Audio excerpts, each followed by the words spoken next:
Some time ago, a friend of ours named Denise caught me after church. She had a page torn out of a magazine and said, "Mary, this looks like a yard you should visit for Prairie Yard Garden." Well, according to the article, the yard was owned by Sue and Bob Olson of Mankato, Minnesota, and that's all I had to go on. After lots of digging, I found out there was a Robert Olson who worked at a Mankato clinic. As Paul Harvey used to say, tune in for the rest of the story on finding this beautiful yard.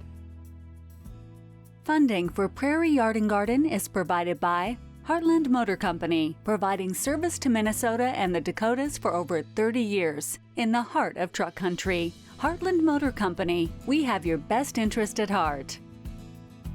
Farmers Mutual Telephone Company and Federated Telephone Cooperative, proud to be powering Asira, pioneers in bringing state-of-the-art technology to our rural communities. Mark and Margaret Yakel-Julien in honor of Shalom Hill Farm, a nonprofit rural education retreat center in a beautiful prairie setting near Windham, Minnesota. And by friends of Prairie Yard Garden, a community of supporters like you who engage in the long-term growth of the series. To become a friend of Prairie Yard Garden, visit pioneer.org/PYG.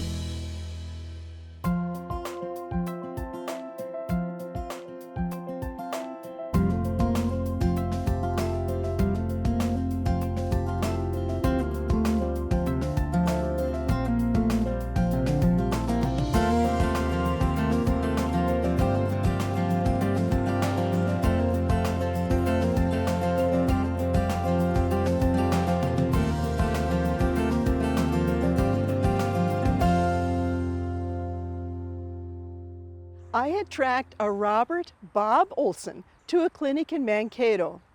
I called the clinic, explained who I was and that I was not a stalker, and asked the receptionist if she would please give Bob my phone number and ask him to call me. Well, lo and behold, he and his wife Sue called me back. I had found the right Sue and Bob Olson, and they said we sure could come for a visit and share their yard with all our viewers. Thanks so much for calling me back and letting us come to visit. Of course, I'm so glad to have you here in Mankato with us. Well, tell me, how did you get started with gardening? Gardening goes way back for me. I have come from a long line of gardeners back into Denmark. My grandmother and father would be proud right now. I grew up, everybody gardened, and they did their perennials. There's certain perennials that were important to them, which I've carried into my own gardening, vegetables, etc. I always helped my dad in the yard growing up. I have a brother who's an avid gardener, and it's become a part of me more so than I ever would have dreamed as probably a young child. I had no idea, but I'm passionate about it, and it's carried over. I was diagnosed with cancer almost 10 years ago now, and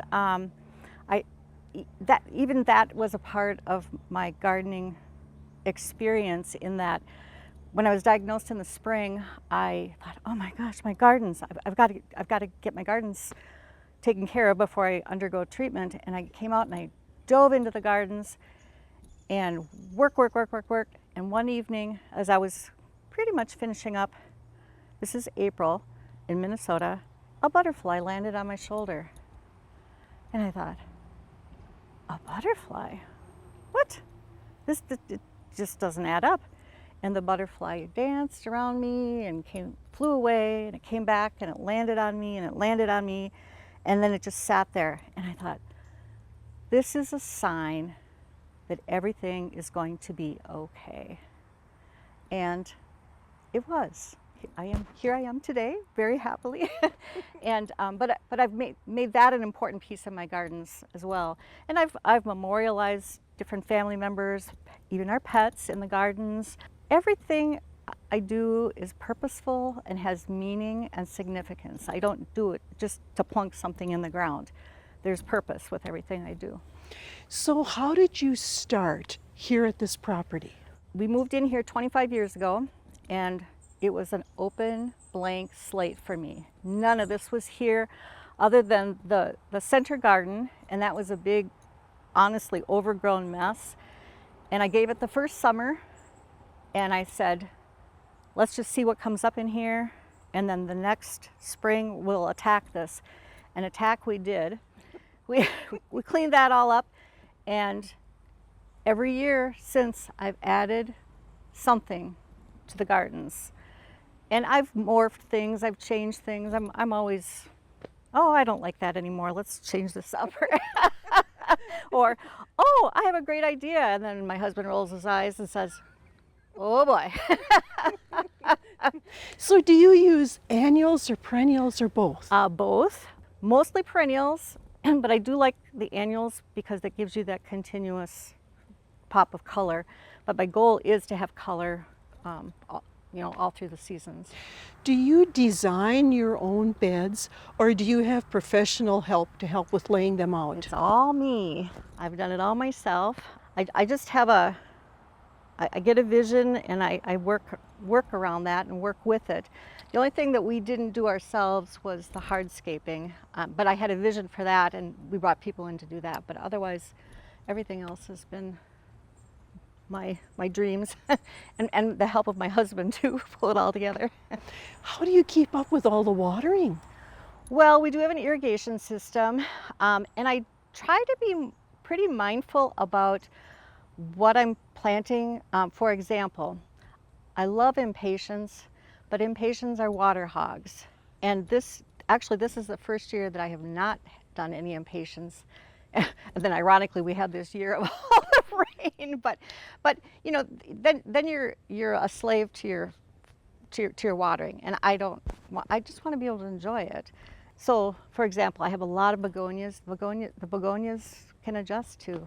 I don't have to stand in water for half my evening, so I think about that. So you said that your plantings are purposeful. What are some of the beds or the reasons you've planted? Going back to my cancer diagnosis, I have a bed over here that's dedicated to the butterflies, and so I have a butterfly theme going in that area. And that was the area where the butterfly landed, actually. We lost a grandson a year ago, and I have a bed dedicated to him, memorializing him. There's a tree dedicated to each of our parents, and there's a section of one of the gardens that has owls. Owls are symbolic for my father, so we recognize that. And I have a lot of perennials from my mother-in-law's garden, so she's kind of sprinkled everywhere. My little bit of Nancy everywhere. So that's the idea of what I do. How do you pick the plants specific to each garden? Well, of course, I think about things like the lighting, is it a shade area or a sun area? And the garden is continually evolving to that end, because when we first started, there wasn't any shade. Now we have a lot of shade, so I'm always shifting and adjusting things that way. But I also think about, for example, Bob's mother always told the story of good friends of theirs who gave her a bleeding heart when my husband was born, and she still had the bleeding heart, and I have a piece of that. So that memorializes her. It also recognizes my husband, and I've split that many times now, and I have that sprinkled throughout the gardens. And that's something else I do, is try to bring the same themes through, so I don't have just one area with, a blob of pink bleeding hearts. I have them scattered throughout. But I also think about, well, for example, the tree that I have that memorializes my husband's father is a serviceberry. Well, he was in the military. So I think of the name, and that kind of represents him. The birch tree is in the owl garden for my dad. The birch tree is big and tall and strong, and I think about that with him. I make those types of connections. So, how do you keep track of what you plant where? Well, I'm a little obsessive in that regard. Every one of my plants is labeled with the common name and the scientific name on the front. The back is the size, how high and how wide it gets, when it blooms, and when I planted it, or if it was gifted from a friend, I have their name on it when they gave it to me. In addition, I keep a box of all the tags. You know, if I buy a plant, all the tags are in the box by year, so I can go back and reference that. And I also, if someone gives me something, I'll put a note card in there as well, just so I know what I have. It would be very interesting to know how many plants I have. We had talked about doing that earlier this year, but I'm a little overwhelmed when I look at it right now. So, How do you keep up with all of the weeding? well, the weeding falls to me, but that'll be a good thing to talk about with my husband. But I spend about an hour every day just out weeding and deadheading, and that pretty much takes care of it. But he would be the one to tell you our secrets, some of our secrets for the weeding. Well, can we go visit with Bob? Yeah, absolutely.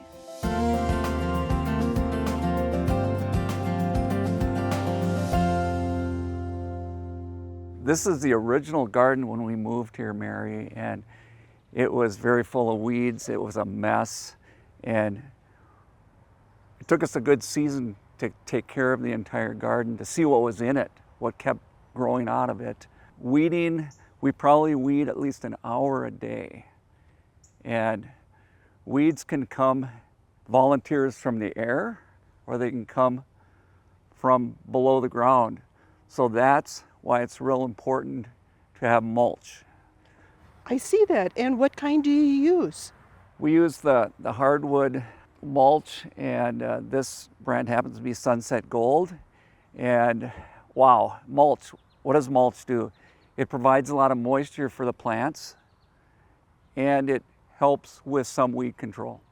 When we first moved here, our first order of mulch that we had delivered, 7 cubic yards, okay? So picture, this was most of the garden. Well, Sue, in her creativity, she's an artist. She has developed the entire yard. She's a pretty good salesperson, because how she sold the expansion of the garden was, Bob, you'll have less to mow. Well, let's think about this. First order of mulch was 7 cubic yards. Our last order was 40. Okay, so we've expanded a little bit. Now, how about the mowing time? Over those 25 years, our mowing has reduced about 20 minutes. So not a super great return, but a great return from the beauty of the garden. And I'll just add this because we have some color in the mulch. We have color in the garden, and Sue is an expert. She's a conductor. She has different areas of the garden popping color-wise or blooming-wise with the perennials or the annuals that she'll sprinkle in to add more color. In addition to mulch, composting is real important too. So whenever we expand a garden, we'll bring in compost, and that helps us not have to go out and buy so much topsoil when we keep expanding the gardens. Do you have trouble with critters? Critters. Well, it depends on, you're talking about the live ones or the statue critters. The statue rabbits, it's a love-hate relationship. Sue loves rabbits, the ones that don't move and don't eat. So yes, critters are a huge issue. We do live trap. And what have we caught over the years? Possum, raccoon, squirrel, rabbits, chipmunks, voles. Thank goodness, no skunks. That would be a challenge. How about deer? Well, as you can see, this 6-foot fence had to be constructed because of the deer. So the deer, they have at it in the front yard, but to get around the rabbits that are the smart rabbits that don't go in the live trap, we use liquid fence, and that does a pretty good job for the deer and the rabbits. The fence does the greatest job for the deer, but liquid fence has worked out quite well. Now, do you have a bed that's kind of yours or more of your interest? Skull. It's called the Viking bed. A little bit of story with that. There was a football stepping stone that I'd seen at one of the nurseries in town. And I'd make a comment to Sue, yeah, I'd really like that. No. Finally, I wore her down. It went on sale. And the only way she would agree to let me purchase that football is if I created a garden. And that's how the Viking garden was created. Every year we plant annuals in the shape of the Viking V. And then my neighbor at the time was a huge Packer fan. So I made sure to pick up a plant called Cheesehead. And I made sure the V was above the Cheesehead. Well, our article in the Star and Tribune last October, Monrovia saw the article and said, you need a Viking velvet maple. So now that's in the garden. My friend and neighbor gave us a Viking gourd. I also added a Viking plate, so that it truly is one of my favorite parts in the garden because it's a Viking garden. And the Viking plants way outnumber the Packer plants. So is that your favorite part in the garden, or what is your favorite place? You know, I've given that some thought. That is one of my favorite places.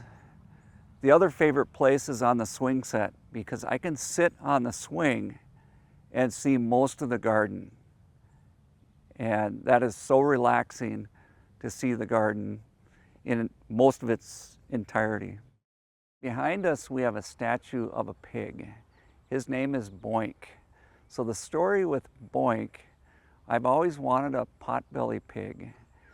And finally, my son Matt and his wife Tess took up that offer, and I received Boink a year ago for a birthday.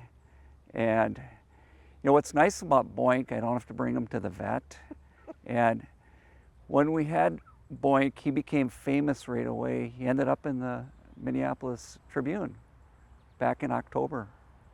And that was one of the conditions. I really wanted a picture of Boink in the newspaper.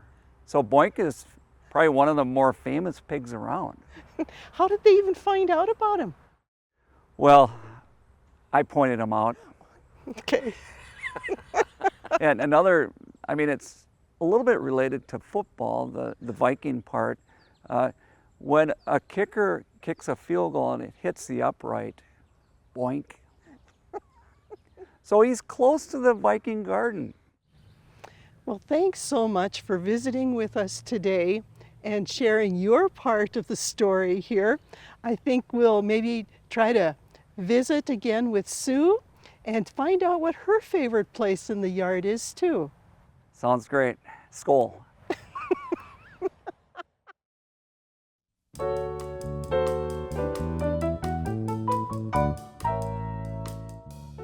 I have a question. Sometimes my crab apples look terrible and the leaves drop. Can you recommend any other varieties? So one of the important things about when you're selecting plants is to look for disease-resistant varieties of plants. So crab apples, for example, there are hundreds of different cultivars of crab apples, and they have been bred to be disease-resistant, things like apple scab and anthracnose. When you're choosing a tree, this is an ornamental crab apple, you want to look for plants that are disease-resistant. Now, it's important to realize that resistant does not mean immune. In other words, you may still see signs of a disease, whether it be fungal or bacterial. This is snowdrift. It's a cultivar, it's an ornamental, it retains its fruit through the winter, which makes it a really good plant for winter interest. However, it has poor resistance to apple scab. And apple scab can cause leaf drop prematurely, and it can also cause the plant to basically defoliate in the summer, so people get very alarmed by that. However, it has good resistance to mildew. Both of these conditions are fungal based. In other words, there are fungal spores that cause these. Now, fungal, if you think of fungi, they like cool, wet, windy weather because it blows those spores all around. And so during seasons when we have a cool, wet, windy spring, we'll see worse apple scab and mildew than we would during a dry, hot spring. One of my favorite disease-resistant cultivars is Donald Wyman. Also, Prairie Fire is a great one, and also Adirondack. Those are all terrific disease-resistant cultivars of ornamental crabs.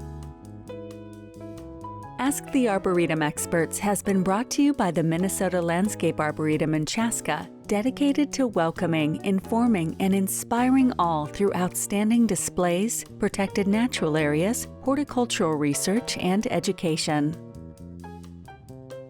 Another important feature of our gardens is the shed that I have here. One of my brothers actually built it for me. A second brother had the plan, and the other brother built it. And it was one of the first things that we did when we were creating a little oasis back here. And it's become a focal point because when you come into the yard, or you're looking at it from the house, that's what you see. And I've kind of planned things around that. But it's very, very special to me because my brother did build it, and it's very meaningful. So what do you use the shed for? Shed is mostly for storage. You know, we keep all of our garden tools, lawnmowers in there. We store stuff over the winter, you know, that kind of thing. And another important feature in the garden for me, and it's a favorite place in the garden, is something that I just created this year.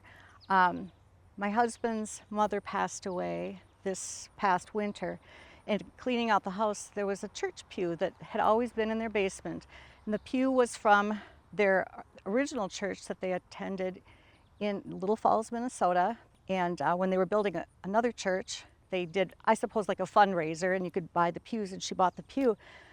Well, somehow we ended up with the pew. It was an adventure with my husband getting it home, and we stripped it down and refinished it, and I've got a verse on the back of it. And it's just, I've tucked it into a corner of the beds, and you can sit back there and it's quiet. You can hear the birds and look out into the yard, and it's cool, it's in the shade, and I love that spot. Do you share your beautiful yard with other people? Oh, we do. I always say the garden gate is always open, and people are free to come in at any time. Always happy to give people a tour of the garden. I'd like to share. It's here to be enjoyed. So you talk about sharing. When you divide plants, do you move them to other places, or do you share some of those too? That's another big share for me. I think share is a big part of who I am. In the spring, we go through and do our splitting. And sure, I'll take pieces and I'll move things in different parts of the garden, but I take the greatest amount of joy in potting up those splittings and putting them out front and opening it up and saying, they're here, available, free for the taking. And I think we had about, the last time we did it, we had almost 300 plants that we shared. And it makes me feel so good, and people look forward to it. So it's a feel-good thing. It's a way of me sharing my joy and spreading it out into the world. So I asked Bob this question, I'm going to ask you too. What's your favorite spot in your garden? Wow, that's a tough one for me because every area has something special about it. You know, it might be that pew area right now, but you know what? It shifts over the course of the summer. So next week it'll be somewhere else, but for right now, that's my favorite spot. Another important piece of our gardens is, we kind of call this our edible area. I have, my great experiment that I started last year was blueberries. I have them in large containers, and they're protected with netting right now because the birds like to eat the blueberries. But I really had to work at the acidification of the soil because that isn't natural for this part of Minnesota, or the country really. But they're thriving and they're doing really well, so I'm quite proud of that. We have peppers, a variety of different types of peppers. We've got banana peppers, we have jalapenos, I've got miniature pumpkins, rhubarb, cucumbers for pickling. I have basil. I make lots of pesto all summer long, tomatoes, strawberries, and over here is my great experiment for the year. I'm growing moringa pumpkins, and so far I'm really excited. I've got some good-sized pumpkins on there, and we'll see where that takes us. But you know, that gives you the idea. I mean, we love the fresh food, and I think that is so important. Do you use some of your compost in your raised beds? We do. I take part of the dirt out each spring because just to freshen up the soil and incorporate in the compost, and it freshens up those containers and helps things to grow much more vigorously and healthy. Do you take your containers in the fall? I do not. I leave them out. I leave them out. Everything stays out, and even my ceramic pots, I've learned that if I empty those in the fall and tip them upside down, I have no problems with cracking. So that's worked out very well for us. It used to be a laborious experience to put everything into storage, but we've figured out that we don't have to do that. So I'm grateful for that.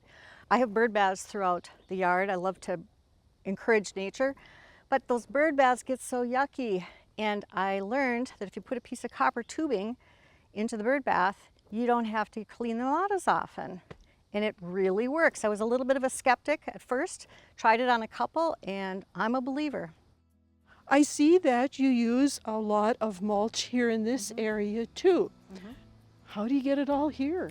Well, Bob touched on the mulch earlier. We actually have a mulch party now every year because we have so much of it. We bring in 5 or 6 people that help us. They're such good people for being willing to help us. We feed them, and we have a good time. You know, we have little races. Even my little granddaughter was here this year helping with her little wheelbarrow. So we make it fun, and when it's fun, it's easy. Well, thank you so much to both you and Bob for letting us come and share your beautiful yard. Well, thank you for coming. It's a joy to be able to share it.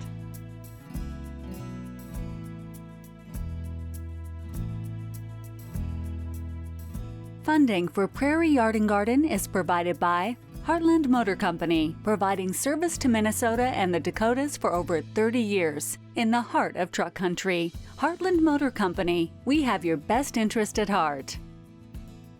Farmers Mutual Telephone Company and Federated Telephone Cooperative, proud to be powering Asira, pioneers in bringing state-of-the-art technology to our rural communities. Mark and Margaret Yakel-Julien in honor of Shalom Hill Farm, a nonprofit rural education retreat center in a beautiful prairie setting near Windham, Minnesota.